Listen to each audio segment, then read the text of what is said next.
How's everyone today? Looks like we have our sunshine back. For a while, I was telling my friends it felt like the Mayu, the plum blossom rains, because it was just raining every single day. But glad we have our sun back.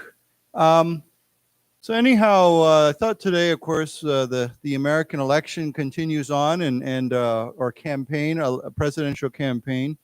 And I saw this article was on the front page today, so I thought we would take a look at it. Right now, the Democratic Party is having their national convention.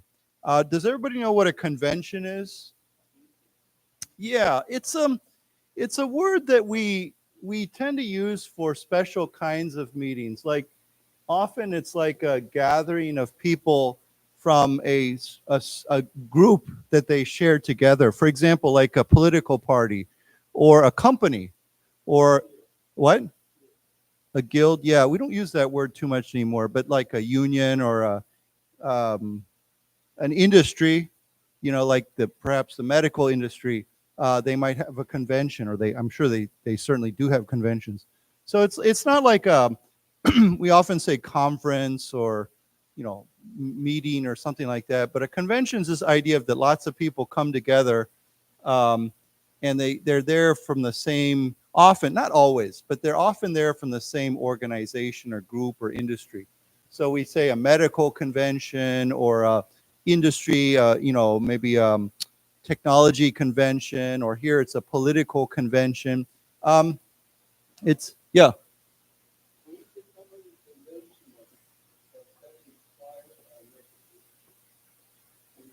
Is what? If someone what? If someone is what? No, conventional simply means someone who follows the same traditions. Yeah, they don't do anything radical. Okay, so yeah, that's a different meaning. So convention is like a meeting. To convene means to gather. Okay, so if you say we're going to convene a meeting of our school teachers, okay, or we're going to convene a meeting of our business representatives. Convene means it's like a 动词. It means to call people to come together, call people to gather together. And so you can see those two words look very similar to each other. So why don't we say it together? Convention. Convention. To convene. To convene. Right. Now, he just mentioned a word. It's a different word, conventional, which is a 形容词. And so if you say someone is very conventional, it means that they follow the standard practice. They don't do anything that's outside the normal practice or the traditional practice. They're not doing anything that's unusual or radical or, yeah, strange or weird. So if someone is very conventional, it means it's just normal. It follows the normal way. Trying to think of a good example of conventional. Okay, well, one that pops into my head is when we talk about war, okay, 战争. If you talk about, you know, people talk about nuclear war, right, with 核子武器, but we usually say nuclear war or conventional war. Conventional war means it's just normal war. You know, it uses normal weapons, and there's nothing unusual about it. You know, there's nothing unique. And then we talk about nuclear war, which would be completely different, and that's not conventional. Now, there's another way we can say that another kind of unconventional war would be guerrilla warfare. You know, like during the 越战, you know, they had, it wasn't like the United States it wasn't like two armies, big armies were fighting against each other. You had an army, the US and South Vietnam, fighting against these guerrillas. I don't know how you say guerrilla in Chinese. Yeah, they're just like small groups of people here and there. They're not like one organized army. So we say conventional, or we can say unconventional, okay? So if you do something that is unconventional, it doesn't follow the normal practice, okay? And you can use this word with anything. You can say his business practice or his business style is very unconventional. Or you could say his speaking style is very unconventional.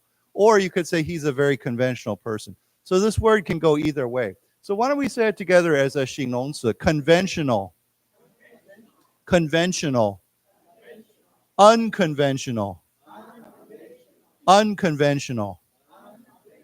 Right. So again, this word has nothing to do with this word here, convention, which is like a big meeting. Okay.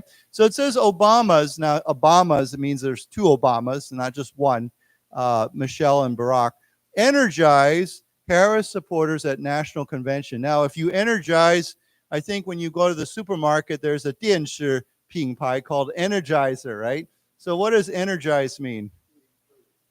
Encourage, but also to give power to, right? If you feel energized. So what do many people do after when they eat breakfast? They feel energizes them. They do what? Coffee. Yeah, they drink coffee. They say coffee is an energizing drink. So some people, they feel energized by exercise, right? Maybe they go out for a morning walk or something like that. So anything that gives you energy, okay? No. I think, to be honest, I've had Red Bull before. I've tried it. But I don't think energy drinks are very healthy. That's my opinion.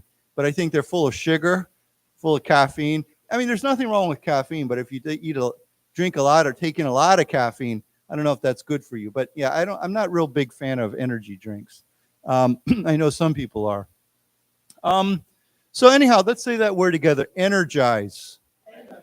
Energize. Yeah, that's a good word. Sometimes people say, I feel energized. Or we could also say re-energize, right? Maybe you were up and then you're down and then you do something to bring yourself up again. So you can say, I felt re-energized by whatever. Okay. Okay, so I'll read this. It says, former U.S. President Barack Obama on Tuesday told fellow Democrats in Chicago that the torch has been passed to U.S. Vice President Kamala Harris and that the U.S. is ready for her to become president. Okay, so this is a very common expression. The torch has been passed. Okay, what does that mean? Yeah, I don't know if any of you watched the Paris Olympics recently, right? And people have we call it a torch relay, R-E-L-A-Y. It means it's going from one person to the next. There's a relay race. I've shared with this before. It's very common, right? There's a 400-meter relay where each runner runs 100 meters, right? And they don't pass a torch. What do they pass? What do we call that? Remember? We talked about this word. And we can use that here too. Instead of a torch, we can say baton. Okay? So in a relay race, you pass the baton. It's usually, I know it's like a metal pipe. It almost looks like a pipe, and you hold it, and it's like almost like a small stick. When I was in high school, I would run the 400 relay with my teammates. But then there's also a 1,600 meter relay where every runner does 400 meters. So here, of course, we could say the baton has been passed, but the torch sounds more dramatic. What is a torch? Yeah, it has fire on it, right? So you've seen with the Olympics, they have the Olympic torch and they light it in Greece, right? And then they relay the torch, or they pass it through a relay through many places and many countries, all the way over to wherever the Olympics is taking place. Okay, so why don't we say together, torch, torch. And then that word, we'll say it again, baton, baton. And I shared with you before, baton is often used for races like this, but there's other kinds of batons. Like I said, if you go to see a classical music concert, 交响乐团, the conductor will use the stick that he holds is called a baton, a conductor's baton. Okay. Yeah, that's a very different baton. It's a kind of a stick that they use to hit people, right, if they need to. Hopefully not too often, but yeah, sometimes police have to use force. So the police will carry a special, usually it's made out of wood. It's a stick that they can hit somebody if they have to. We call that a baton. Actually, now there's a different kind of baton it's a collapsible baton. You know, like you can fold it. How do you say it? It comes out, right? It's a small thing and you hit it and it comes out. That's also kind of baton. I see that's more of a modern baton. So stun gun is, yeah. We use in America, we call that a taser. Taser. It's like a gun that shoots an electrical a wire into somebody, and it's a way of subduing them without using a real gun. So we say taser.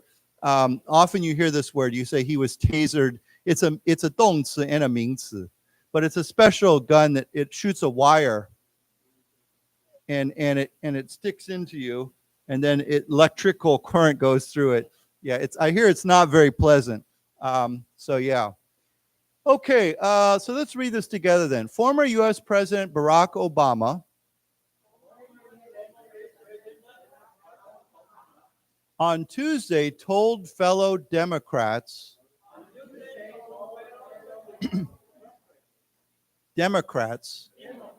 in Chicago that the torch has been passed to U.S. Vice President Kamala Harris, and that the U.S. is ready for her to become president. Okay, so I think this is, this, but when we say fellow Democrats, of course, fellow means someone who shares something with you, right? Now, fellow can just be a word that we use to talk about a man, right? You can say he's a nice fellow. But when we say a fellow Democrat, or we could say here, fellow students, right? It means someone who is sharing something with you. It doesn't have to be a man or a woman, anyone, fellow. Okay, so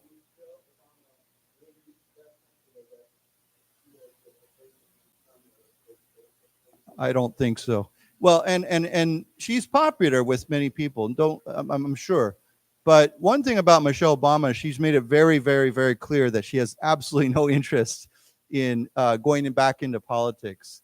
So yeah, I think there's people who look at her and they say, "Oh, she's popular. She looks great. Why don't we make her, vice president or something?" But I really don't see it. So yeah. So it says here, Obama, who was greeted with rapturous applause and cheers at the packed arena hosting the party's nominating convention, said Harris would fight for Americans and called her November poll rival, former U.S. President Donald Trump, dangerous. Okay, now we have this quotes, which means those are the words that Obama used. Okay, so he was greeted with rapturous applause. Now, you know what applause is, right? It's to clap your hands, right? So why don't we say together, applause, applause. Now this is a 名词. If you want to turn it into a 动词, we would say applaud with a D. Applaud. We applauded him, okay? Or we gave him we applauded his victory, okay? Now that when we say you applauded somebody's victory, that might actually not mean that you actually physically clap your hands. That might simply mean that you praise or 赞美 or recognize something. So sometimes you say, "I applaud your achievements." It doesn't actually mean that you're clapping your hands. It just means I recognize, right? I praise or give credit to your achievements or what you've done. I salute, yeah, something like that. Now this is a very interesting word, rapturous. Now this comes from the word rapture, rapture, with an E here, rapture, rapturous. What does that mean? If we say rapturous applause or, yeah, rapture means to rise up, okay? To go up, to rise, to go up, to your spirit is moving up in the air. So if someone is rapturously in love, okay, it means they're in love and their heart, their mind is like going up in the air, right?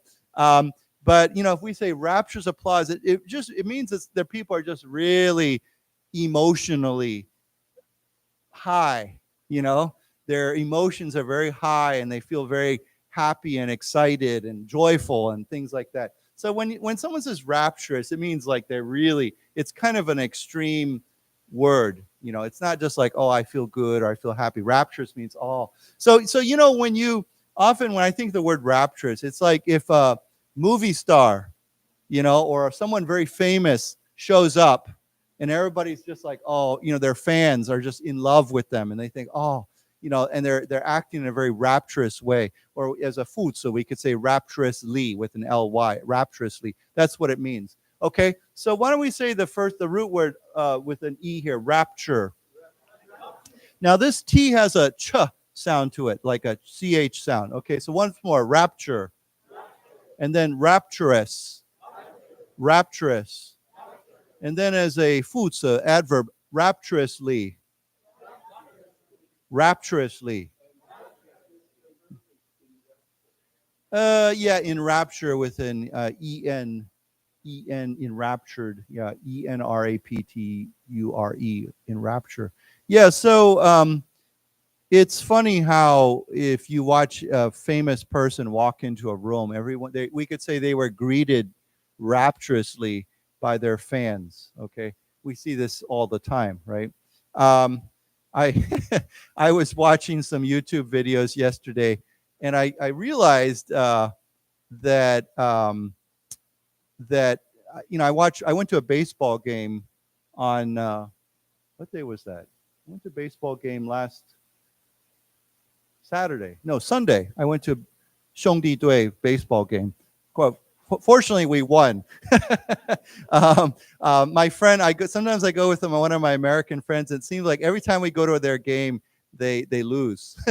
But this time they won, so we were happy. But it's very funny. We noticed that when we go to Taiwan baseball games, and I've been explaining Taiwanese baseball to some of my American friends who are from and I say, you have to understand Taiwanese baseball. They have fans, right? There's people who love the players, but there's something even more important than the baseball players in Taiwanese baseball.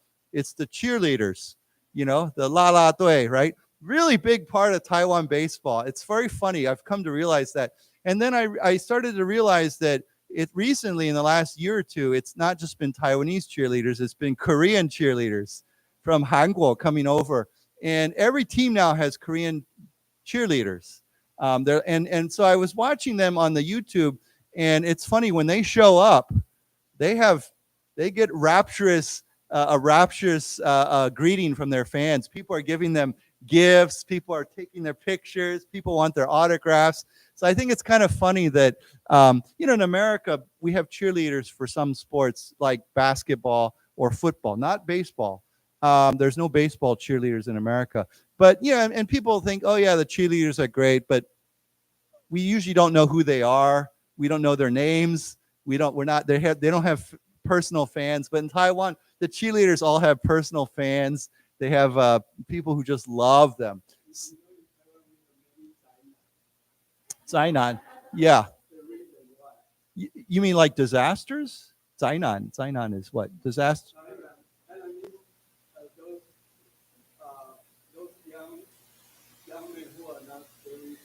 Oh, yeah. So yeah, like Japan has that too, right?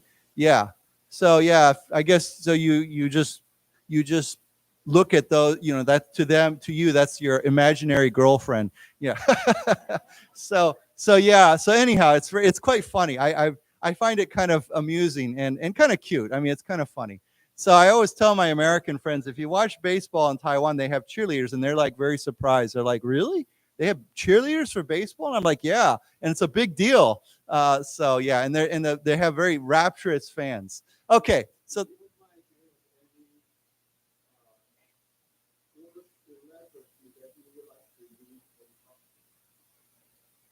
not really. I mean, there's famous. It'd be fun to talk to some of the famous world leaders like politicians and presidents. No. I don't have much interest in entertainers. I think the problem this is my personal opinion. I think the problem with movie stars and music stars is they're great at what they do, right? but then people think they're good at everything else. They think they're really smart. They think they know everything about politics. They think, when I see a movie star or a sports star or a music star talking about world diplomacy or government, I think, you don't know anything. Why are you talking about that, right? What gives you the right to say that? Why should we follow you? Who cares, you know? I respect their talent, right? At sports or music or movies or acting or whatever. But I think why do we listen to everything else they say? That's my opinion. Now I will say that there are a few people, stars, who are very smart and they have very good opinions. But I think there's probably more people who don't really have great opinions, and I don't really care. So yeah. So maybe somebody who would be a world leader, it'd be fun to just sit down and talk to them and see what they're thinking. There's some people it'd be fun to talk to. So anyhow, back to the story. It says they were greeted with rapturous applause and cheers. Okay, cheers, of course. When you go to a baseball game, many people are cheering at the packed arena. Now, right now, Taichung is building its arena, right? On what is that? That's on Huanzhonglu. Yeah, Huanzhonglu, right? So we call it the Taichung Arena. I see that in English they already have a name. It says Taichung Arena. So why don't we say together, arena? Arena.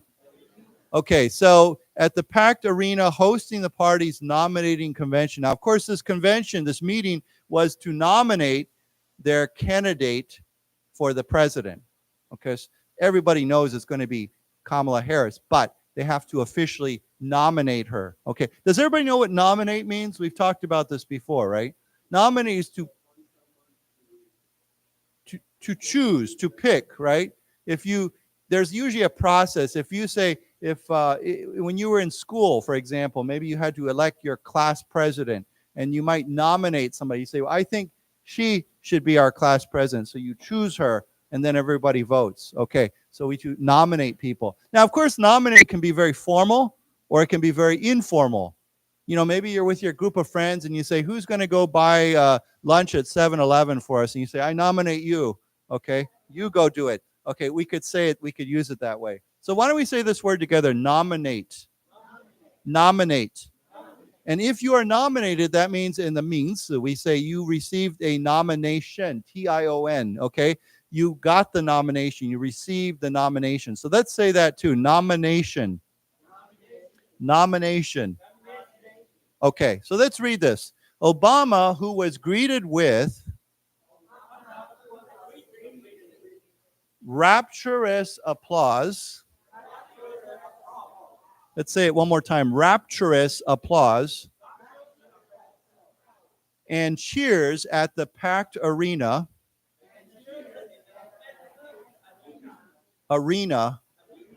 Hosting the party's nominating convention.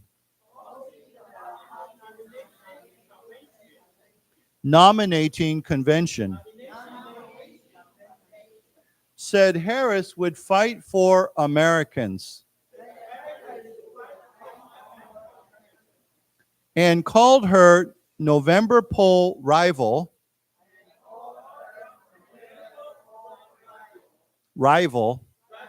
former U.S. President Donald Trump,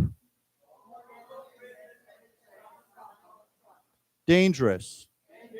Okay, now we've all talked about this before. Rival is your 对方, not your rival. We wouldn't say your rival is always your enemy, but it's your opponent. It's somebody who's on the other side, right? So we could say opponent. That would be a good word. Who's what? Yeah, competitor. It could be your competitor. That's a good word. And of course, in some situations, they would be your enemy. Not always. So we say rival, opponent, competitor. Why don't we say it together again? Rival, opponent, competitor. Opponent, of course, comes from the word oppose, right? To oppose. When you oppose somebody, you go against them, right? I oppose your idea. I'm against your idea, okay? And of course, competitor comes from the word to compete, right? To compete against somebody. It's like to have like a B-side with somebody. Okay, so yeah, she is Donald Trump and Kamala Harris are rivals. Okay, so it says here, Kamala Harris is ready for the job. This is a person who has spent her life fighting for people who need a voice, Obama said. Let's go to the next paragraph. Oh, that's a photo caption. Okay, well, let's just read this. So she's ready for the job. She spent her life fighting for people who need a voice. Okay, when we say need a voice, of course, it means people who are not represented well. Okay, if you say we're going to give them a voice, it means we're going to represent them. We're going to help people hear their voice. So everybody understands that, right? Hopefully, that's what politicians should do, right? That's their real job, is you're supposed to be a voice for the people that you represent. Now, of course, we know that does not always happen, but yeah, it's what it's supposed to happen. Okay, so let's read this. Kamala Harris is ready for the job. This is a person who has spent her life fighting for people who need a voice, Obama said. Okay.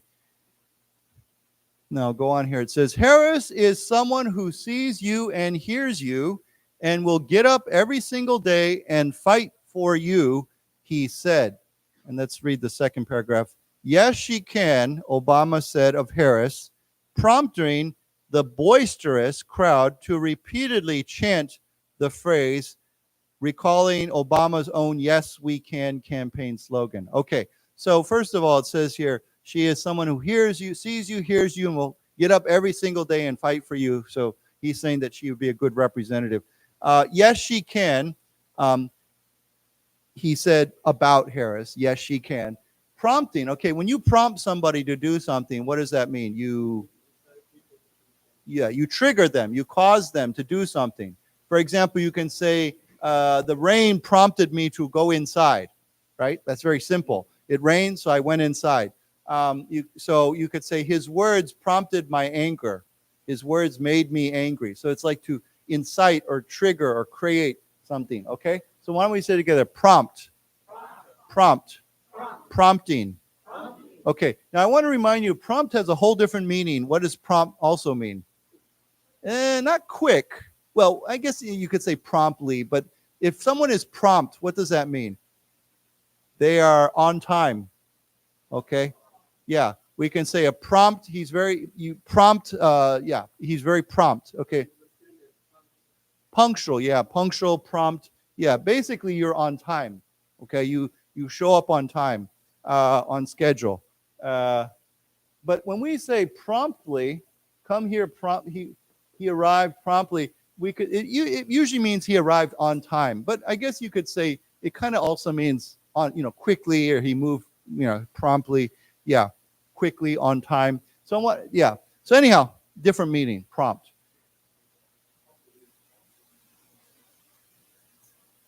On time? Yeah, you could say he is a very prompt person, okay? Or please be here promptly, okay? Please arrive at the meeting promptly, okay? Please arrive at class promptly, okay? So yeah, it just means on time, okay? So the prompting, okay, causing the boisterous crowd to repeatedly chant the phrase. I think we've learned this word before, but what does boisterous mean? Yeah, it doesn't. I don't know if we would have to, if we could say always happily, but boisterous means a very excited, very active, kind of. I would say excited, but in a very active way. Okay. When I think of boisterous, I think of a person. Like we talk about the boisterous children, right? When you have a bunch of kids and they won't sit still and they're always moving and they're making noise and they're kind of excited, we say they're very boisterous. Now we could talk about an individual, like a boisterous boy, or girl. Their parents can't control them because they're just very excited and they want to run around and they have a lot of energy. So that's the idea. Someone who's very, they're moving, they're active, they won't sit still, they're very and kind of excited. That's the word boisterous. Okay, so why don't we say it together? Boisterous. Boisterous. Okay, so it prompted the boisterous crowd to repeatedly, okay, over and over again, chant. Now, of course, when you chant, it's like saying something very repetitively. I know if you go to like in 佛教, right, they will chant certain words over and over again, right? Well, also in other religions too. Or you can chant if you go to a baseball game, maybe people will chant the same cheer over and over again. They say it in a very orderly fashion, So we say chant the phrase, yes, we can. Now, it says the phrase recalling Obama's own Yes, We Can campaign slogan. So when Obama ran for president, his slogan, his words, official slogan, you know what a slogan is, right? It's what is it, Kohao, right? Yeah, was Yes, We Can. So this phrase, yes, she can, recalls. It means it brings back to memory.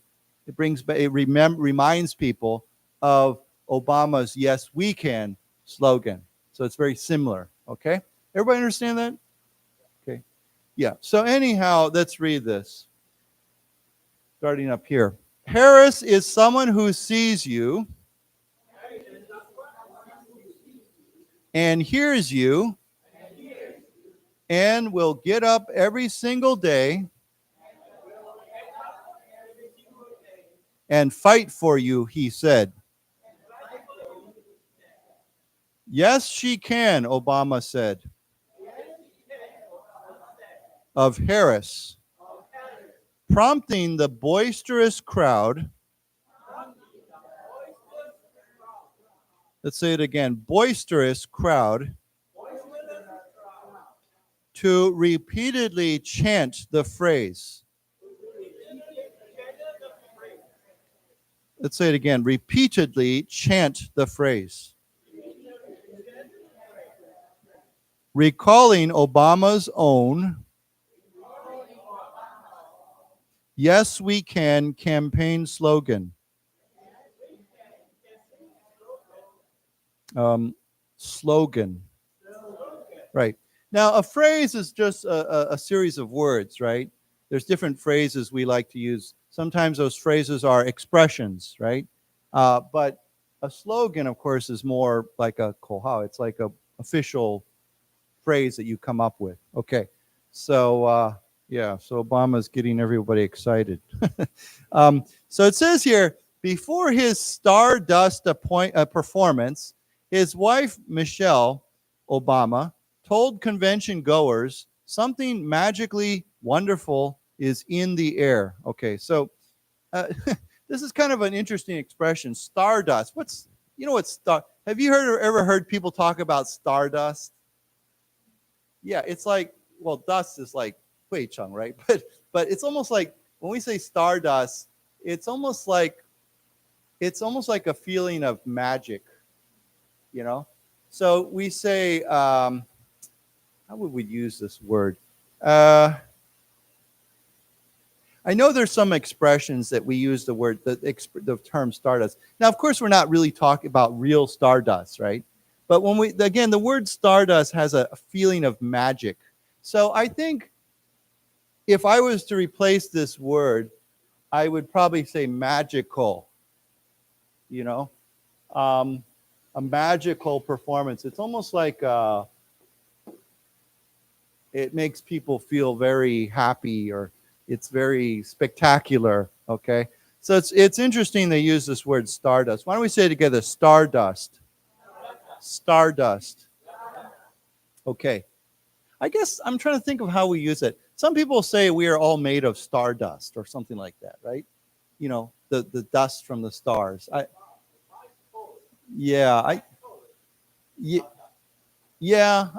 don't know. I have to go home and Google that.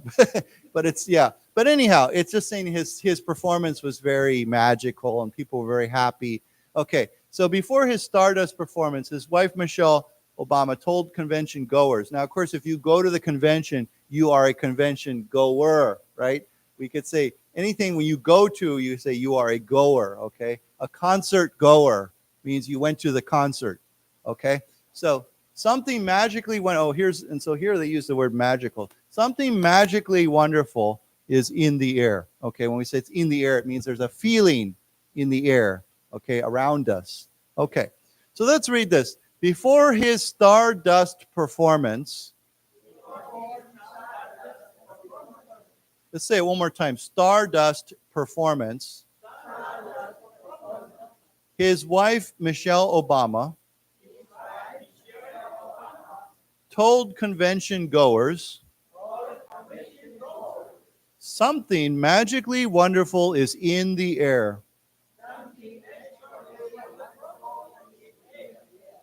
Let's say that again. Magically wonderful. Right.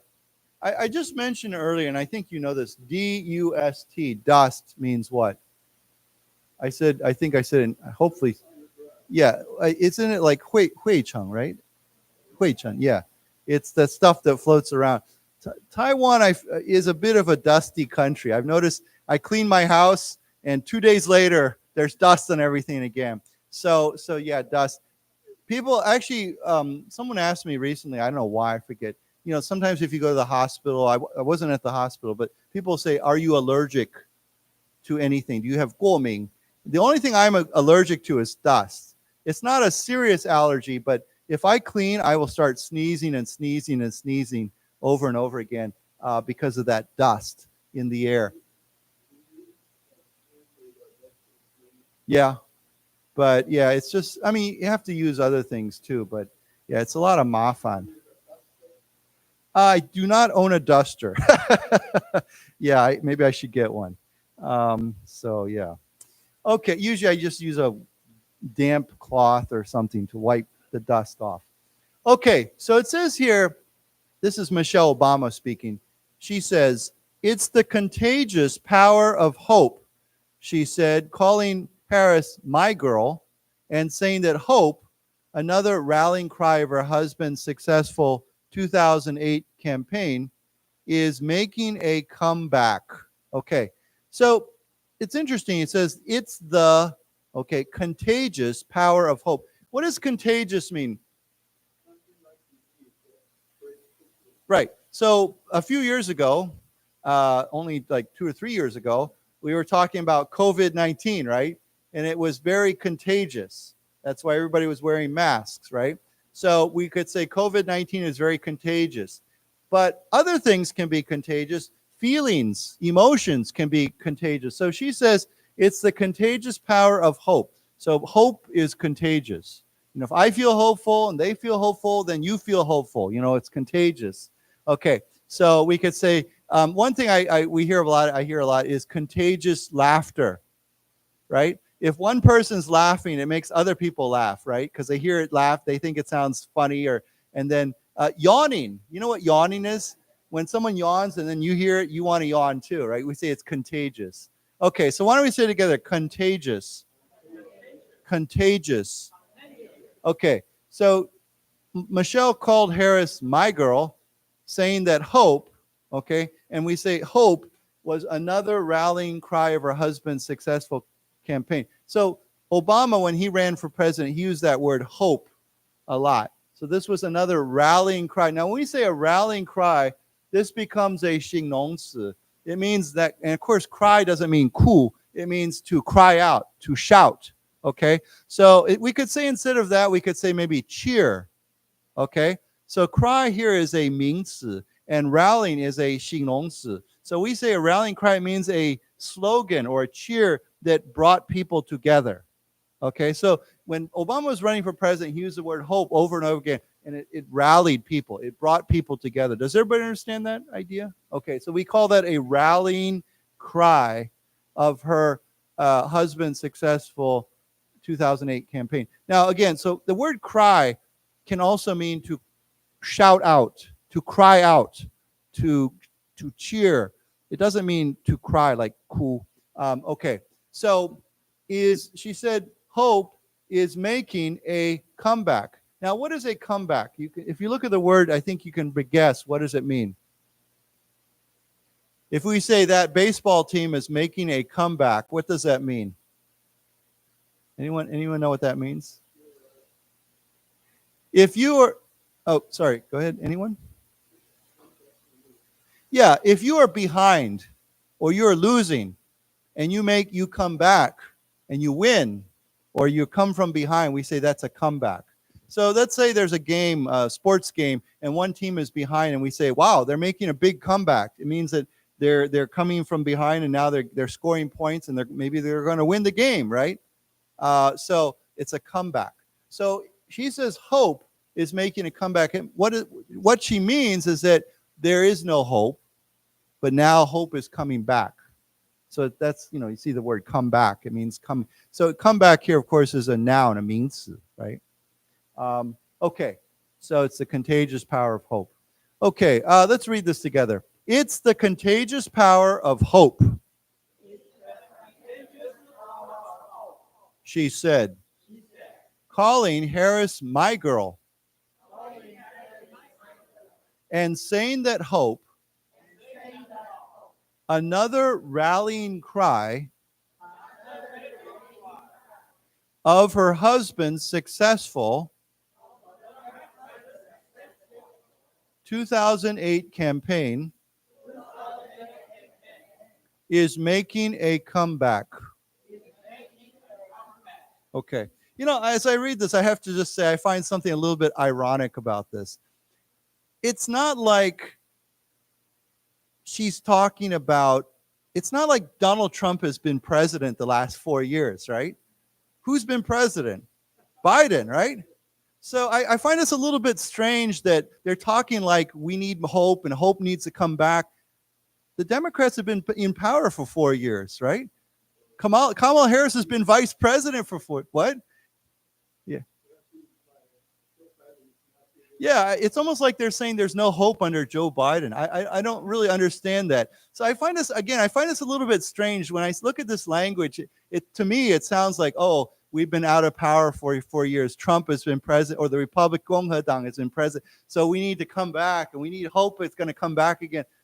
I don't quite understand that. To me, it's a little bit 奇怪的. So yeah. So anyhow. But I think, when they talk like this, it's a way of getting people excited, even though to me it's like, if there's a comeback, it would be Donald Trump coming back, not, Kamala Harris. It's not, I don't know. There's no comeback for, she's already in power. She's already vice president. So anyhow, I find that kind of funny.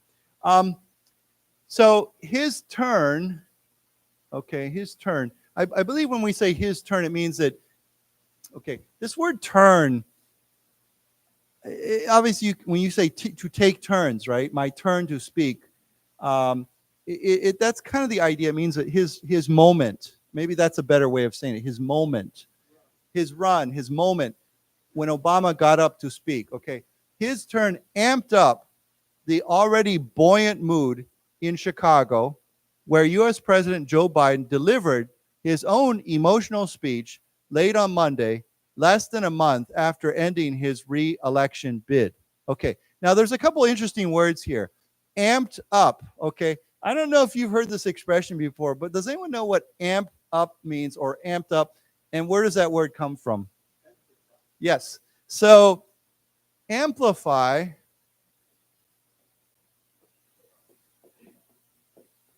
and sometimes we can also say an amplifier. Amplify means what? What does that simply mean? To make something louder, okay? An amplifier, you don't see this much anymore, but some of you are maybe my age or older. Used to be when you bought a sound system, stereo, you would buy an amplifier, and that amplifier made everything louder. It was a special, thing. I don't want to say machine. It's not a machine. It's a special device that you can make you hook it up to your stereo, and it makes everything louder. It amplifies the sound. So amplifier, or to amplify, means to make louder. Well, yeah, but that's a stereo. We call that a portable stereo. Yeah, we call that a boom box. Okay. Actually, I own one. I did own one.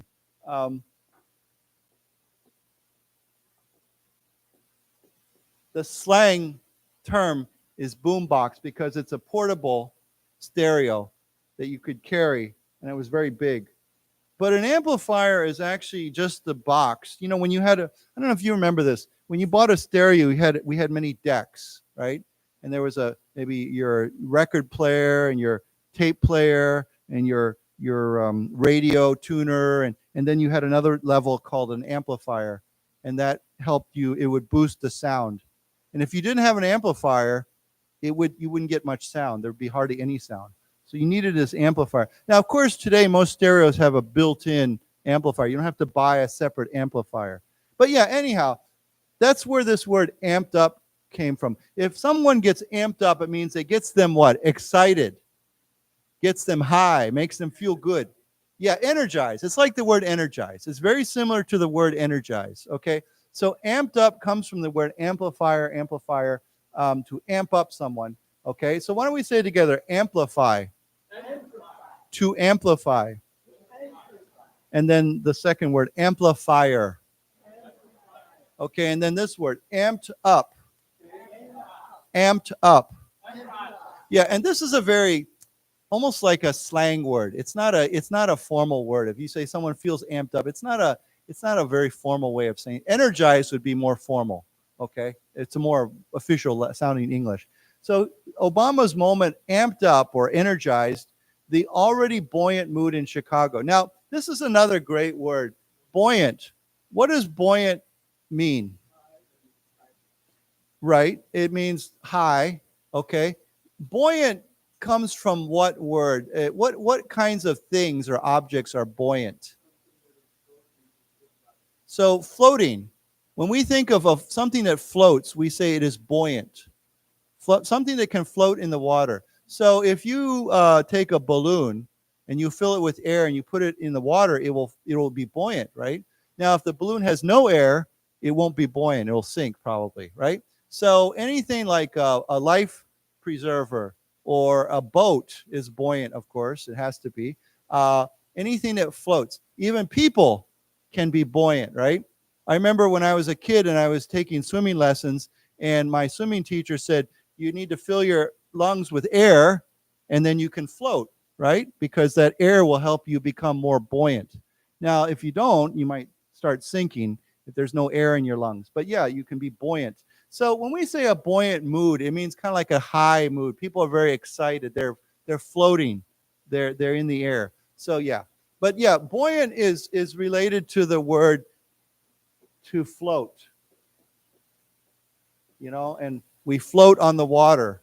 But you could also float in the air, right? A balloon can float up into the air.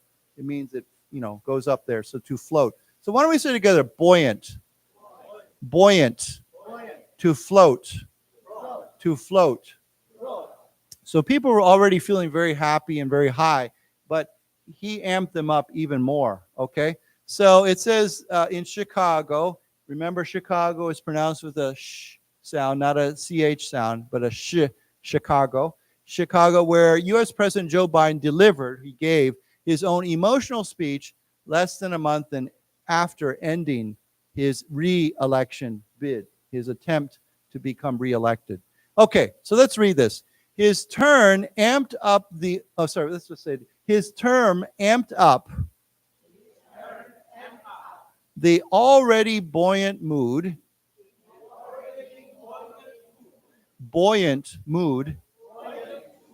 in Chicago, where U.S. President Joe Biden delivered his own emotional speech late on Monday, less than a month after ending his re-election bid.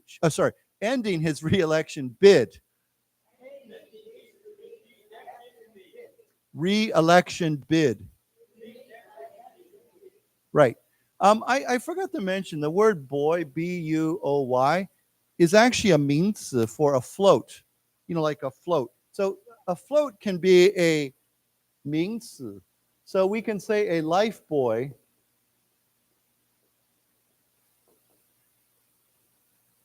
sorry, I spelled that wrong. I thought that looked strange.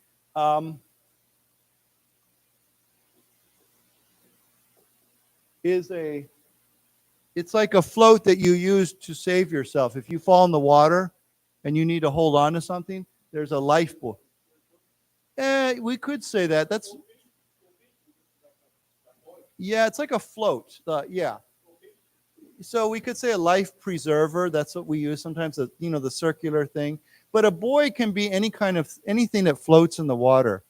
Sometimes they have, like I think you've seen fishing buoys, right? When you have you're fishing and you need a float to keep up the net, right? To keep the net above the water, yeah. So we call that a buoy. It's like a net. So it's very interesting because in the old days, I mean, a long time ago, but even now, sometimes if you go down to Kunding or go to the Hualien, on the beach, you will find these old fishing buoys made from glass,玻璃. I think they use them in Japan, and they float down to Taiwan. They get away, they get out of the nets, or they get cut or something, and then they float through the ocean and they end up on the beach. My friends and I used to collect them because they had big ones and small ones, round ones, long ones. They're very cool, very interesting, and people use them as decorations. But they're getting hard to find now. It used to be you saw them everywhere, but now they're hard to find. But my friends, we used to go down to like beaches like near Olanpi and Kunding in that area, and we just walk along the beach and you'd be looking in the coral for these floats, these buoys. Okay. Now it's pronounced the same way as boy, B-O-Y. So if you don't know how to pronounce it, it's the same as boy, nanshang. We say life boy. So let's say it again, life boy. Life boy. Yeah. Okay. We would, I guess you could call that a kind of buoy, but we usually call that a life preserver. To preserve, 保护. I think there's another, I'm trying to think of another. Some people, there's different names for it, I think. I think people call it, one might call, I've seen this word, life preserver. But I think there's another word. Some people might say a rescue ring. Because it's circular, it's like a ring. Or I guess we could say a life ring. I guess we could say life ring. There's all these different names that people use for that. Life preserver is the word that always sticks in my head because, you throw it out there and someone can preserve their life by holding on to it. You won't sink, right? So life preserver, a rescue ring, maybe life ring. I'm not sure if we use that word. But anyhow, those two there I think we could use. Yeah. Okay. Okay.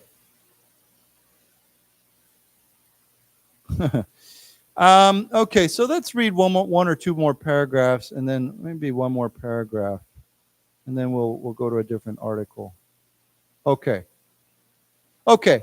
So it says here, other featured speakers represented a broad swath of the party, from U.S. Senator Bernie Sanders, championing, this is a hard word, championing socialist programs, to billionaire Illinois Governor J.B. Pritzker mocking Trump's wealth, and business leaders and Republican defectors were given a center stage. Okay, so here it says during this convention, this Democratic Party convention, other featured speakers, they were special speakers, guest speakers, represented a broad swath of the party. Now, when we say a broad swath, what does that mean? What? Yeah, a big swath means like a stretch, a expanse. So we say a broad swath of land. It means a broad area of land. Okay, you could say the typhoon affected a broad swath of Taiwan. It means a big area, broad area. But here, of course, we're not talking about an area of land. We're saying a broad,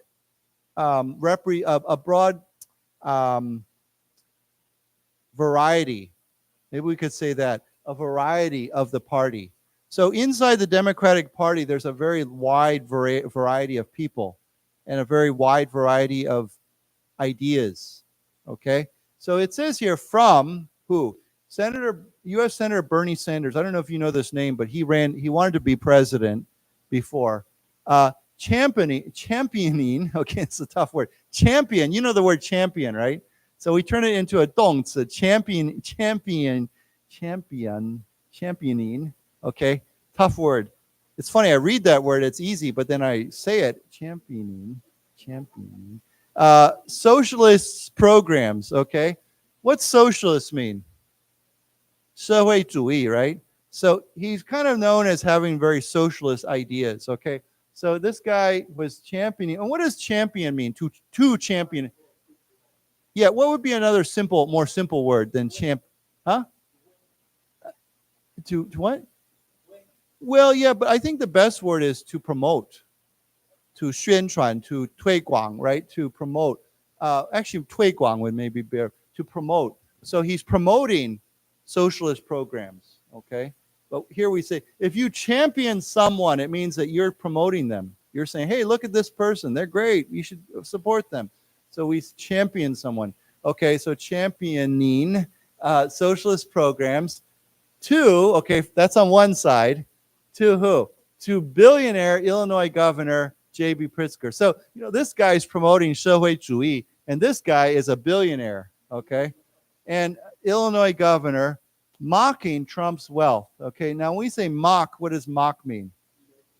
Yeah, make fun of. If you make fun of someone, you say, you're stupid, or you're no good, or you think you're so smart. That's to mock somebody, to make fun of somebody. Okay, so mocking Trump's wealth. Now I don't know how he's mocking Trump's wealth, but if he's a billionaire, I'm not sure why he's mocking Trump's wealth. So anyhow, it seems a little bit strange. And business leaders and Republican defectors were given central stage. Now, this is an interesting word. It says Republican defectors. What is a defector? When I was a kid growing up in Taiwan, I'm sure you remember this, some of you older, there were sometimes defectors that came to Taiwan from where? China, right? They would fly their airplane over to Taiwan, and they'd be like a hero, 英雄. They would, remember the word we talked about before, rapturous? They would get a rapturous welcome to Taiwan, right? They'd be like, you're, welcome to the free China, and you can come here. So we call those defectors because they defected. It means you left one group and you came to another group, or you left one country and you came to another country. So we call it a defector. But here it's a Republican defector. So what does that mean? They did what? Right. They left the Republican Party and they defected to the Democratic Party. They changed parties. Okay. I find it very interesting. Do you remember just about a month or two ago, there was a guy from China who drove his motorboat to the Danshui He, right? And he said, I want to leave China. And now he's in jail, or he's been charged with I thought, wow, it's quite different from 50 years ago. If he came to Taiwan, he'd be like a hero, 英雄, right? But now they're like, who are you? You're a spy. What are you doing? Yeah.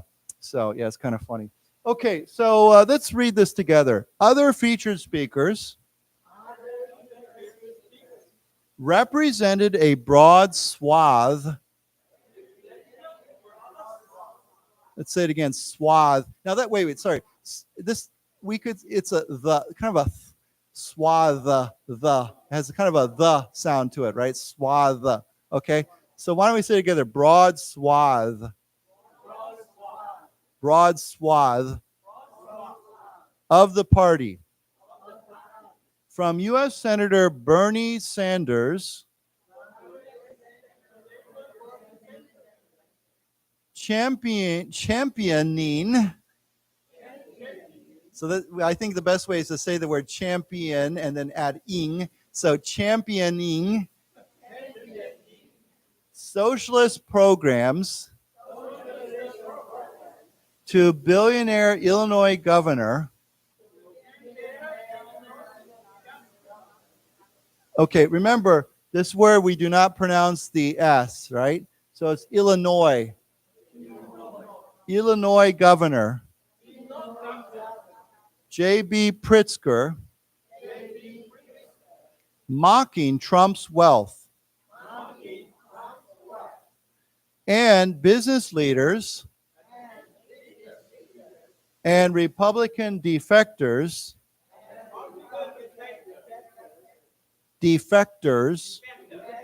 were given center stage. Okay, I forgot to mention, when we say you give someone center stage, what does that mean? Means that you highlight them. They're in the middle, right? Center stage means you're standing right in the middle of the stage. So if you give someone center stage, it means you give them a high profile. You give them attention, special attention. You highlight them, okay? You spotlight them, okay? So it might not actually mean that they're standing in the middle of the stage, but it means that we give them special attention. Yeah. Everybody understand that? Okay. So if you hear that, sometimes they say, oh, so-and-so, such and such a person was given center stage at the meeting or at the convention. It means they were given special attention. Okay. So anyhow, we can go to a different story, but I thought this was kind of interesting because it's kind of the big thing right now, and the Democratic convention, nomination convention. Any questions about?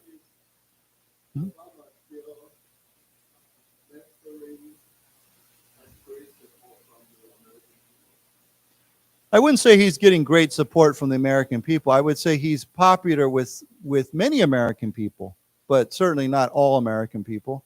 I know the Republicans don't like him too much. But he is interesting because he still has a lot of influence. I think that's perhaps a good way of saying it. His influence is still quite high, which is why they asked him to speak. You had a question?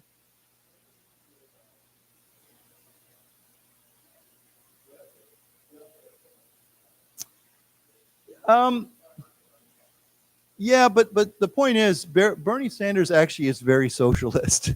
He actually has a very socialist. His ideas are actually very, we say, in the Democratic Party, he would be considered very left-wing. So, if you say welfare programs, I mean, I think most people would say, yeah, welfare is useful, even Republicans. But socialists, the idea of Bernie Sanders is very left-wing and very socialist in his ideas. I think that's why they use this word. It doesn't have to be negative. It's just, who he is. And it's probably why he wasn't elected president, because his ideas are too socialist. But yeah, I think when we think about someone like Bernie Sanders, he would like to, basically, his ideas, take money from wealthier people and give it to poor people, basically. It's redistribution of wealth. And he has many other ideas about that. Anyhow. But yeah, he's obviously still a senator, so he's still popular.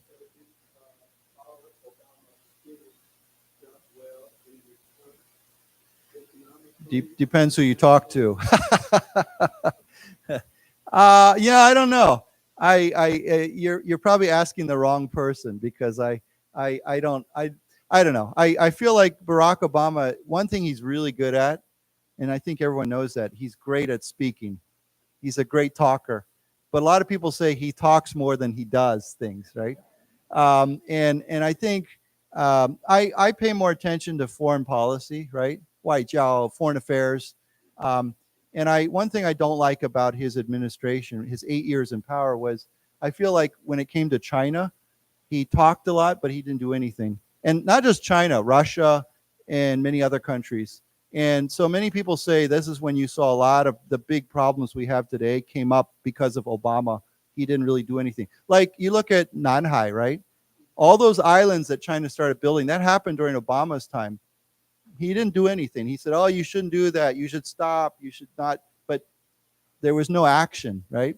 And of course, when you talk and you don't do anything, people take advantage of that. So that's one thing personally that I thought he didn't do a very good job at. I think he did some good things during his term in America, domestically. But yeah, it depends who you talk to. Some people think he was great. Some people don't think he was so great. So yeah, but that's politics, right? Everyone has their own opinion. Okay, well, let's go to a different article. Whoops, wrong key there. I saw a few other things. Every time before I come to class here, that's probably why I'm always late, is I'm always reading the newspaper trying to find articles that would be interesting for us to look at. This one's kind of interesting. This is a very different kind of story, and it's about Taiwan. But I thought, this is really interesting. So I thought we would maybe look at it real quick. So I'll tell you, and I had this conversation. I think I told you recently I had a lot of American friends coming to visit Taiwan. And so I was kind of being their tour guide and showing them around Taiwan. And one question that came up during my time, we were walking around the 国家歌剧院, the National Taichung Theater, and one of my American friends asked me this question, and I said, you know what? I agree with you. And I hear this so much especially from Westerners. They said they love Taiwan. Everyone loves Taiwan. But the one question they asked me, they said, how come there's no wastebaskets or trash cans anywhere? Okay. So you know what I'm talking about, right? A wastebasket or a trash can. So if you have 垃圾, right? And especially if you're a guangguangke and you buy something at 7-Eleven, right? Or you're drinking and then you're like, okay, where do I put this after you're finished? And there's nothing, right? And so people are like, well, what do I do? Do I just carry this back to the hotel with me? Or they don't know what to do with it. And I always say, go to 7-Eleven and give it to the clerk. And the clerks are very nice here. You say, oh, 麻烦你帮我丢掉, right? Or whatever. And they'll throw it away for you. But many Waiguoren, they don't know what to do, right? They're like, where are the waste baskets? How come there's no waste baskets? So that is one small complaint that I get from people. They say they don't know where to throw their garbage. And they wonder why there's no garbage cans anywhere. And I say, well, there's different reasons for that. But here, I found this very interesting. It says, cities must install cigarette waste bins. Now, what is a bin? Yeah, it's more like a box. We say a basket or a can. A can is like a tong, it's like a can. But a bin is almost, when I think of a bin, it's more like a box, something that's shaped like a box. Now, of course, it could be almost the same thing as a waste basket or a trash can, okay? But a waste bin would be, when I think of a bin, it's more like a square shape, okay? So the word bin is interesting, too, because it can also be used as a 动词. So if you hear someone say, I binned it, it means I threw it away. Now, it's not a common expression. I think they use this word more in England, in 英国, and places like that. Americans do not use it quite as much, but sometimes you hear about something being binned or I binned it. It means to be thrown away, to be, 丢掉. Okay, so it says here, cities must install cigarette waste bins. Okay, then it says, butt out. Minister of Environment Peng's initiative to eliminate cigarette litter tasks local governments with installing collection bins in key areas and also finding litter bugs. Okay, so there's some interesting words here. Now, what's very interesting is B-U-T-T, but. What does but mean? Right. So when I think of butt, many kids especially, they think of piku, right? but you notice it has two T's. So whether it means pigu or the end of your cigarette, that means it has to be spelled with two T's. So we say a cigarette butt, when someone smokes a cigarette, the end of the cigarette, that's called a butt.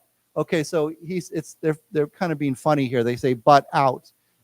Minister, this is the I think what is be 环保部 or whatever, 环保署.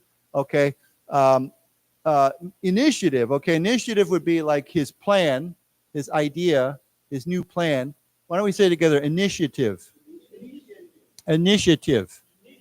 And that comes from the word to initiate, with is a T-E. Initiate means to start, right? To begin. If you're going to initiate something, it means I'm going to start something. So you might initiate a new plan. I'm going to initiate this project. I'm going to initiate this class. It means to begin something, to start something. Okay, so let's say it together. To initiate. To initiate. Okay, so that's a 动词, and this is a 名词. To his initiative to eliminate cigarette litter. Okay, now litter, I think you all know, is just what? Another word for garbage, trash. You know, there's many, you know, anything that means Now, but when I think of litter, I think of more like small things. Like, you know, when you say no littering, you know, often in America, you'll see a sign that says, do not litter, or please do not litter, or no littering. It means don't throw things on the ground. And so that's usually small things like cigarette butts, right? Or paper or something else. So we call that litter. So litter can be a 动词 or a 名词. You litter on the ground means I threw something on the ground, or litter can also be a noun. So why don't we say together, litter, litter. So he wants to eliminate. Eliminate means, of course, to get rid of, to stop, to end. Cigarette litter. Tasks, okay? This initiative. Now, this word here is connected to this word. This is 名词, 动词. Tasks, local governments, okay? So if you, normally when you think of a task, it's a 名词, right? It is, what would be another word for task? Work or job. Okay, I have a new task for you. The teacher gave me many tasks to do, right? But here, this task becomes a 动词. You can say, I was tasked with cleaning up after the dinner. That means I was given that job. I was given that responsibility. So someone can be tasked with something, okay? So this initiative tasks local governments. It's given local governments this job.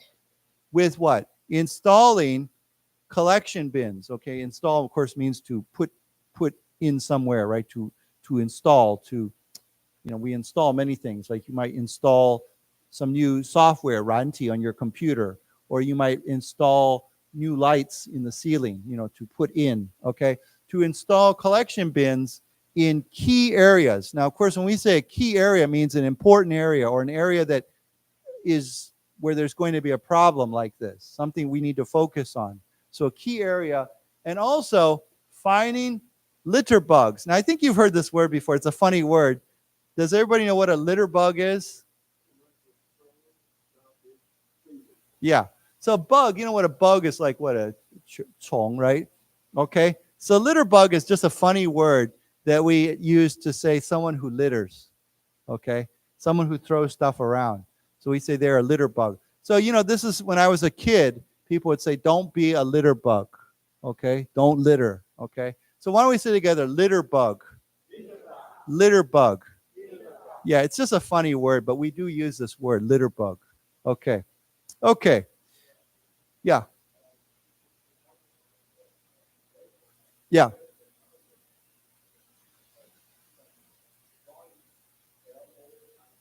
Yeah. No loitering, right? Okay. Interesting word. Yeah, if you see this word, or we could say loitering. Okay. What does loiter mean? It's a very different word. Right. So if you're just hanging out somewhere, you're sitting there or hanging out there, and you're not supposed to be just sitting there, that's called loitering. Now, you might think, well, what's wrong with that? Why is that illegal, or why is that wrong? But if you, let's say you're just sitting in front of a store and you're not buying, you're not their customer, and there's no reason for you to be there, that's called loitering. So it's usually like you're standing somewhere or hanging out somewhere, but there's no reason for you to be there. And if you stay there too long, then it becomes a problem, right?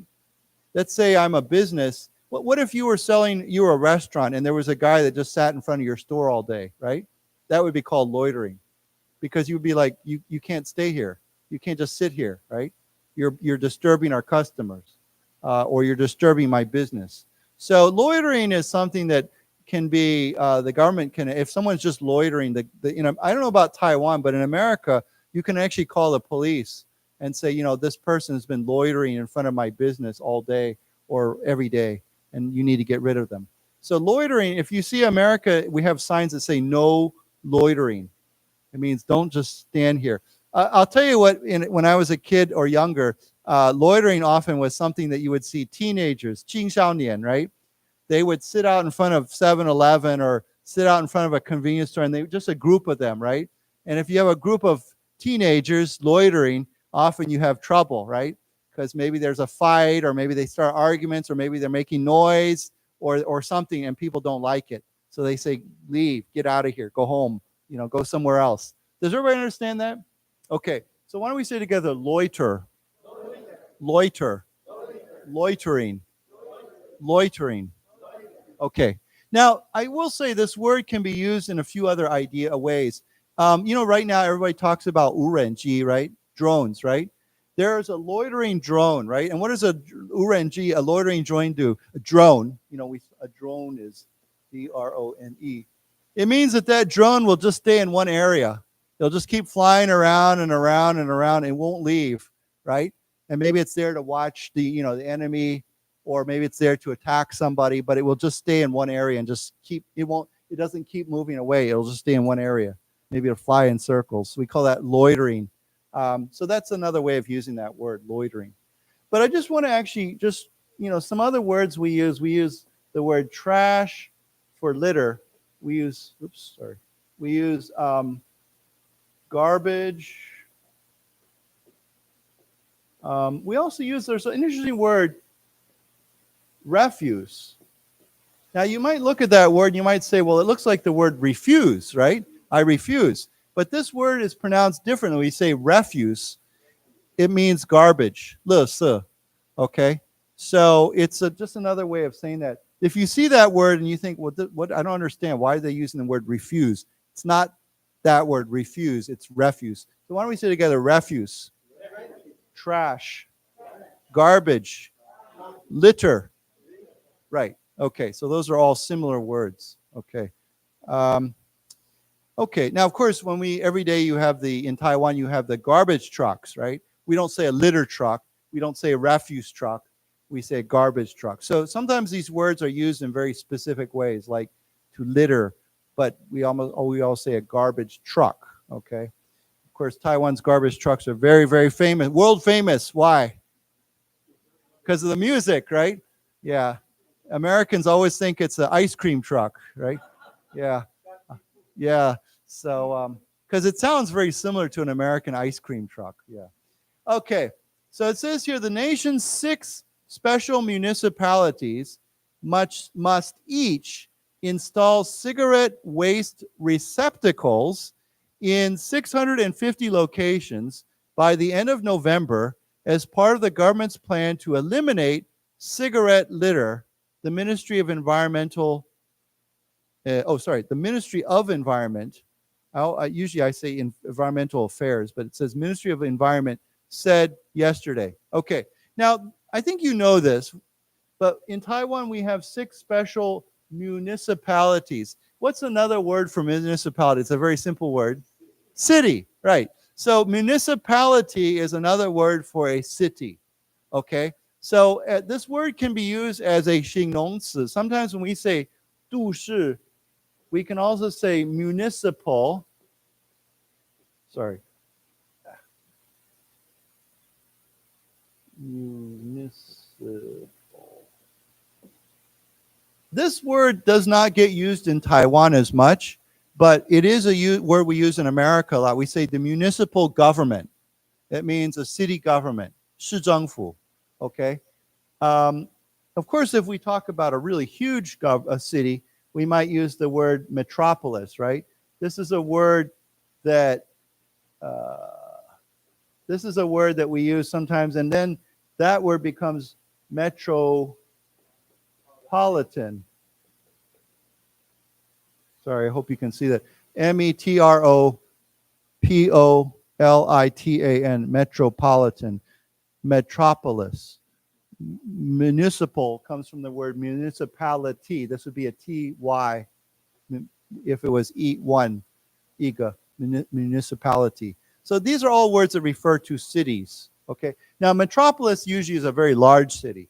Like, in Taichung, we have the Duhui Gongyuan, right? The Metropolitan Park, or sometimes people will shorten that to Metro Park, because it's a shorter word. Now, metro can also be used, the word, sometimes when people say, I want to ride the metro, it means the 捷运, right?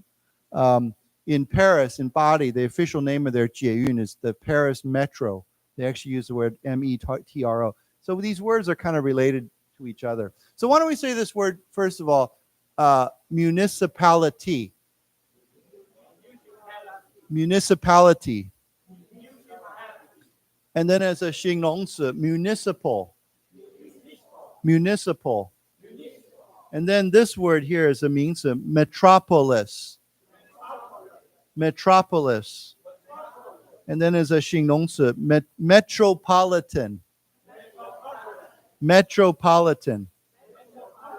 Right. So these, yeah, very similar. So in Taiwan, when we talk about the 原下市, right? It's called the special municipalities. And this is almost the only time officially that I see that word used in Taiwan. Whenever I hear the 原下市, they always say special municipality. So Taichung is a special municipality.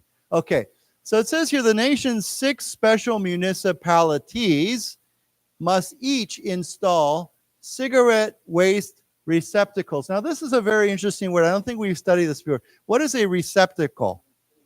Yeah, it's a simple word for a container. When you think of a receptacle, it's something that holds something. So we could say a water receptacle, a garbage receptacle, a cigarette receptacle. It means something that's a container. It's designed to hold something. Okay, you put something in it. Okay, so why don't we say together receptacles? Receptacles. Okay, so they have to do this in 650 locations by the end of November. That's quite soon. As part of the government's plan to to get rid of cigarette litter. Okay, let's say that word together. Eliminate. Eliminate. Right, that's a good word. Okay, any questions? Let's read this then.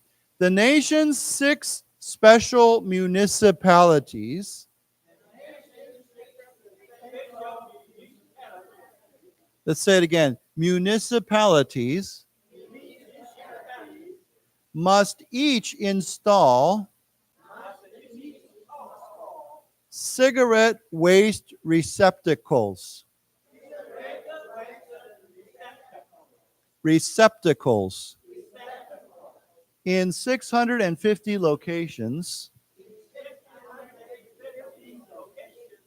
by the end of November, as part of the government's plan to eliminate cigarette litter.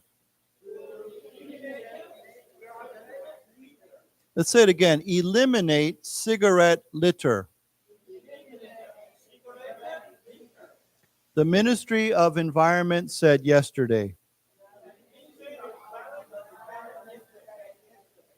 Okay. It says here, other local governments must install receptacles in 400 locations, while officials in the outlying counties must add them at 300 spots, the ministry said. When we say outline, what does that mean? I don't think it means offshore. It means just outside. Like when we say outline, it means it's kind of like the surrounding or out of the main area, outside of the main area. Well, it could also be somewhere like Yunlin, right? Or maybe Miaoli. I don't know. So yeah, it's kind of, we say an outline area. It means it's not like in the central location. It's more kind of on the outskirts. Neighboring, I guess you could say outline. Yeah, it could be neighboring, adjacent. Yeah, it just means not in the middle, not in the side, not in the heart of something. So why don't we say together outline? Outline. Okay.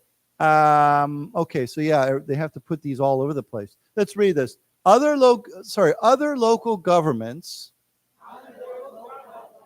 must install receptacles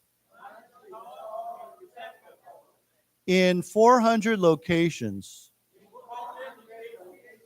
while officials in the outlying counties, let's say it again, outlying counties must add them at 300 spots. The ministry said. Okay. I was just thinking about something. I want to make it a little bit more clear. We said a receptacle is a container, but I think it goes a little bit further than that. If you look at that word, it's a container that is used to receive something. Okay? So, when I think of a receptacle, it's something that you are supposed to put things inside of. Because, there's all kinds of containers, right? You have a water container, a tea container, but I guess we could call that a receptacle. But when I think of receptacle, it's more about it's almost like you need to take things and put them there. It's a place that you're supposed to put something into. So yeah, it's that idea. Anyhow, just trying to make that a little bit more clear. Okay. It says, Minister of Environment Peng Chi-ming launched a cigarette butt-free initiative soon after taking office on May 20. He also unveiled 6 strategies to reduce cigarette litter, including changing the culture around smoking, tackling cigarette littering at the source, cracking down on littering, intensifying collaboration between the public and private sectors, and increasing research on the issue. Now, it's funny because when I think about this, I think, well, the easy solution would be no smoking. But, of course, that's probably not going to happen, right? There's still a lot of people who smoke. Although I think the number of smokers in Taiwan, I think, has reduced a bit than it was a while ago. I think there's fewer smokers. I know in America now there are less smokers than there used to be. But it's very funny. Everyone who goes to Europe says everyone smokes. Now, I'm joking, but it seems like there's a lot of smoking in Europe still. People really like to smoke cigarettes there. I still remember my sister and I were riding a train from Venice in northern Italy to southern Italy. And we were trying to book a ticket. In Europe, when you ride a train, you have these special compartments, right? With a door on them, right? So it's not like everyone just sits together. I mean, there are trains but you can actually book it's not like a private room, but it's like a shared compartment, and you share it with other passengers. Maybe there's 4 or 5 seats here, and then there's 4 or 5 seats here, and there's a door. And I remember we tried to get a no smoking compartment, and there was none left. They were all sold out. So we were like, okay, Swana, forget it. We'll just take a regular compartment. And we sat in there, and this family came in, this mother and father, and their two, I think it was their son and his wife. So 4 adults. As soon as they sat down, they were all Italians. They all started smoking cigarettes. And it was amazing because within 10 minutes, that whole compartment was just filled with smoke. But yeah, I was just like, I have to get out of here. It's terrible. But it's funny because in America and Taiwan, that just doesn't happen anymore, right? People smoking in the train. So it says here, he launched a cigarette butt-free initiative. So it means he's trying to clean out all the cigarette butts, get rid of them. After taking office, he unveiled. And what does unveil mean? We talked about this before. Right. So what is a veil? What would be a veil? Veil's like a what? What's another word for a veil? A covering, or even like a curtain, right? So when you unveil something, it means you open. What would be there's one word that's very good. We use it a lot. Starts with an R. We say to reveal. Right, to reveal. I think that's probably one of the best words. To reveal. It's like when you unveil means you reveal something. So to reveal or unveil 6 strategies, 6 plans. A strategy is like a plan, right? A new idea, a plan, a way of doing something. So why don't we say it together? Unveiled. Unveiled. And then that word, revealed. Revealed. And then this word, strategies. Strategies. Right. We have many strategies for all kinds of things. We have strategies for governments. We have strategies for companies. We have even strategies for ourselves, for our people, right? It's funny, people have romantic strategies, right? How am I going to find a girlfriend or a wife or whatever, or a boyfriend or whatever? We say, what's his strategy? So strategy can be used for a variety of things. So it says here, he unveiled 6 strategies to lower cigarette litter, including changing the culture around smoking. I'm really curious about this. What's the culture around smoking? I mean, I'm sure there's something, but I'm very curious to know what he's talking about. So the culture around smoking, tackling cigarette littering. Now, we've talked about the word before. Tackle means what? Yeah, but what does the actual physical word mean? What does that originally mean? Yeah, if you tackle someone, what does that mean? It means you jump on them, right? So if a robber steals your purse, maybe you'll run after them and try to tackle them, try to jump on them. So like he said in 美国, people will tackle other players, right? So when we tackle a problem or tackle cigarette littering, it means we're going to deal with it. We're going to stop it, or we're going to challenge it. We're going to take it on, okay? So why don't we say together, to tackle. To tackle. Okay, so tackling cigarette littering at the source, which is interesting too. I'm kind of wondering, well, how do you tackle it at the source? What's the source? Is it where you buy the cigarettes, or is it, I don't know. I'm curious. Okay, cracking down on littering. Of course, crack down means to stop. Intensifying, okay, collaboration. If we intensify something, what would be some other words for this? To make stronger. Intense means very, how do we say that? Something's very intense. Means there's a lot of tension there. There's a lot of pressure, right? So I guess intensify means to put more pressure on, or to strengthen, to make stronger, okay? What are they going to make stronger? Collaboration between the public and private sectors. Okay, collaboration, what would be another simple word for collaboration? Cooperation, right? So collaboration, cooperation, those two words are very similar. Why don't we say that word together? Collaboration. Collaboration. I'll give you a clue about this word. You look at what word here is this word, labor, right? Labor is work, right? So co means together, right? So co-labor means to work together. So we say collaboration, okay? So one more time, collaboration. Okay, so collaboration between the public and private sectors. Now, of course, the public sector refers to the government, okay? And the private sector would be, us. We're in the private sector. Well, I don't know, maybe some of you work for the government. But yeah, we say public and private sectors. Okay, so there's a lot of interesting verbs here and words.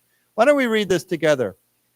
Minister of Environment Peng Chi-ming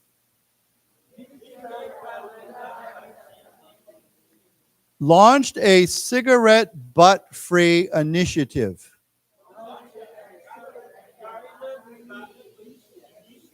Let's say this part again. Butt-free initiative. Soon after taking office on May 20. He also unveiled 6 strategies to reduce cigarette litter, including changing the culture around smoking.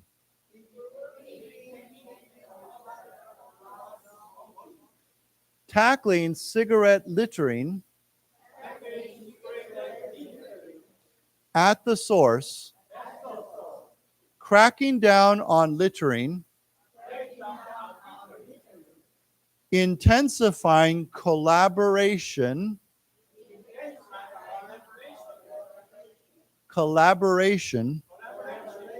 between the public and private sectors, and increasing research on the issue. Okay.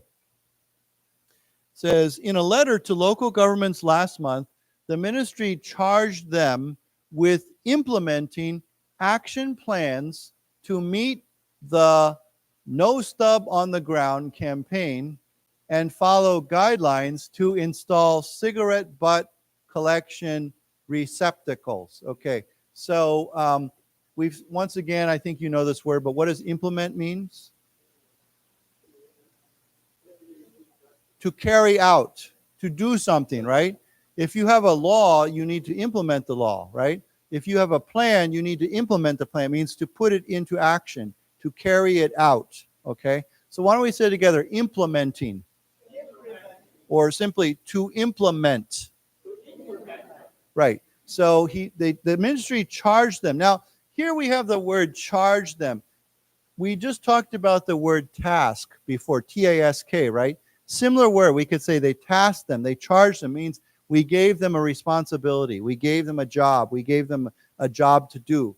So we charged them with, we tasked them with. You know, often we say, how much were you charged at the store? It means how much do you have to pay for something, right? Or you can say he was charged with this crime, right? You know, the government, you know, he said he committed some sort of 犯罪, right? But here, to charge somebody means to give them a responsibility, to give them a job. So the word charged can be used in many different ways. You know, they charged me $20 for that candy. Okay, he charged me with that crime. Okay, I was charged with that responsibility. Okay, so these are all different ways of using the word. So the ministry charged them with putting this plan into action, implementing action plans to meet the No Stub on Ground campaign. So this is the official name of this campaign, this plan, this project, No Stub on the Ground. Now, what is a stub? Yeah, but it can be used in other ways too. It's like the end of something. Where else do we use the word stub a lot? Does anyone know? I don't know if we say corn. That's actually more of a corn cob, I think. Yeah, C-O-B. You know, when you eat a piece of corn, yumi, the part in the middle is called a cob, C-O-B, corn cob. You eat the corn, you throw away the cob, right? But a stub, there's another very, very common word for stub, or use of stub. Does anyone know what it is? We say a what? It's a ticket, okay?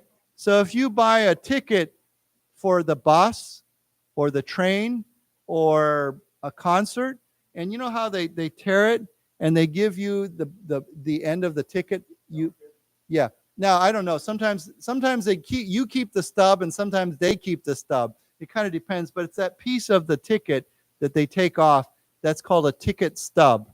Okay. So, you know, when you sometimes, I still remember a long time ago, maybe they still do this. I haven't ridden the bus in a long time, but when you would take the Guoguanghao to Taipei, you had to keep your ticket stub, right? They would tear it and they would give it to you, and you had to give them the stub back after you got off or show them the bus ticket after you got off. So it's kind of like the end of the ticket or part of the ticket. So why don't we say together, stub, stub. Okay, so let's read this together. In a letter to local governments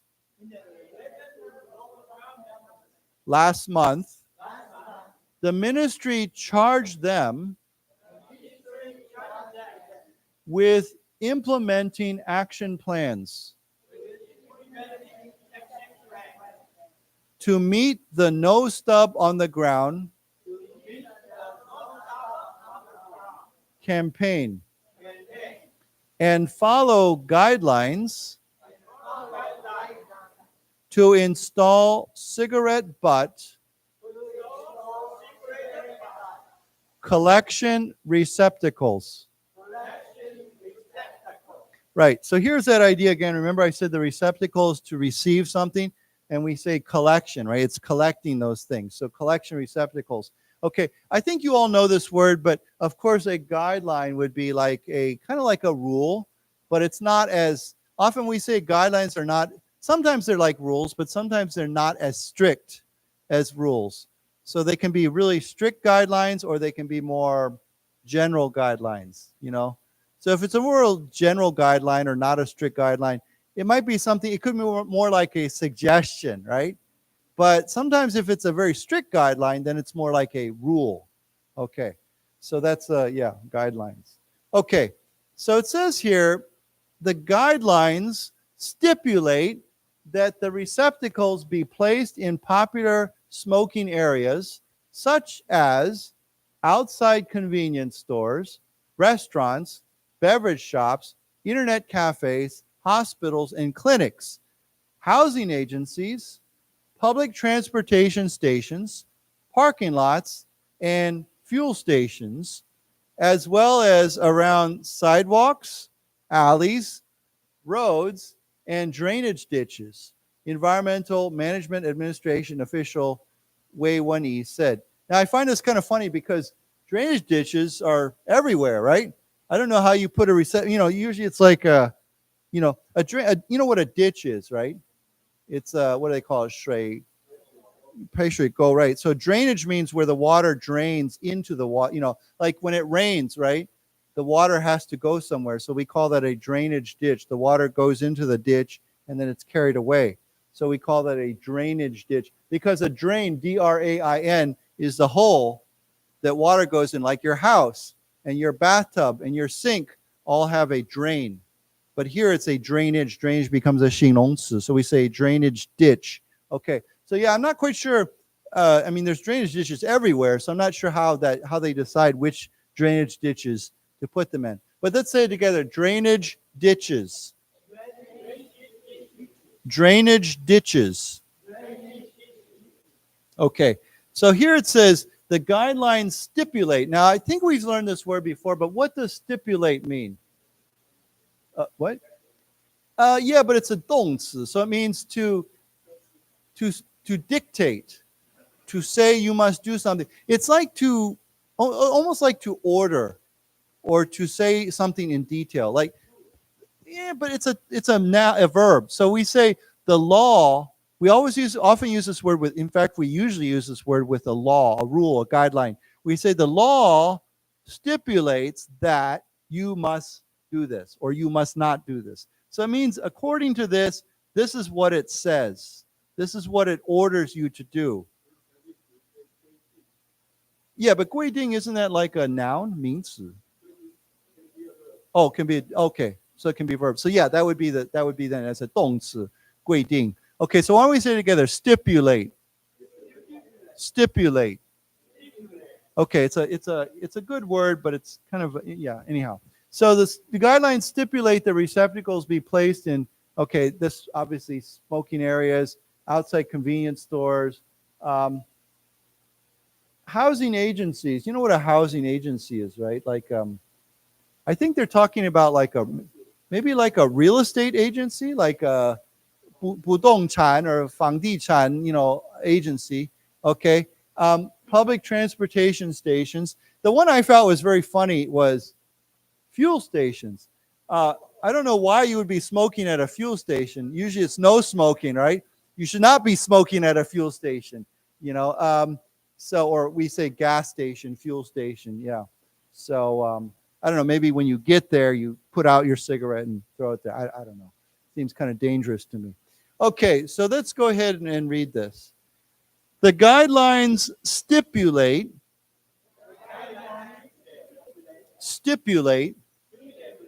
that the receptacles be placed in popular smoking areas, such as outside convenience stores,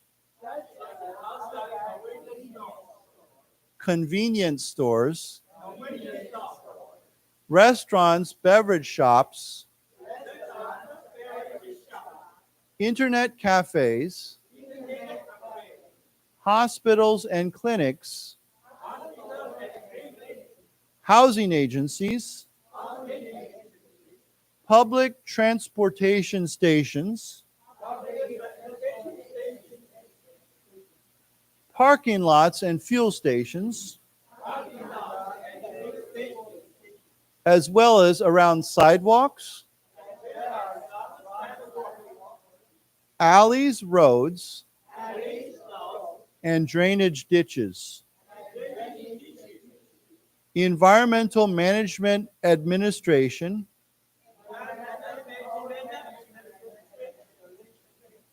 Administration. Official Wei Wen-yi said. Okay. You know the word alley. You know what an alley is, right? It's like when you read addresses here, it's usually translated as nong, right? Xiang would be a lane, L-A-N-E, and then alley would be, so it's first road, street, lane, then alley. So alley would be the smallest one. One more thing here I just want to mention too is that, the word, I think you all know the word beverage, right? What is a beverage?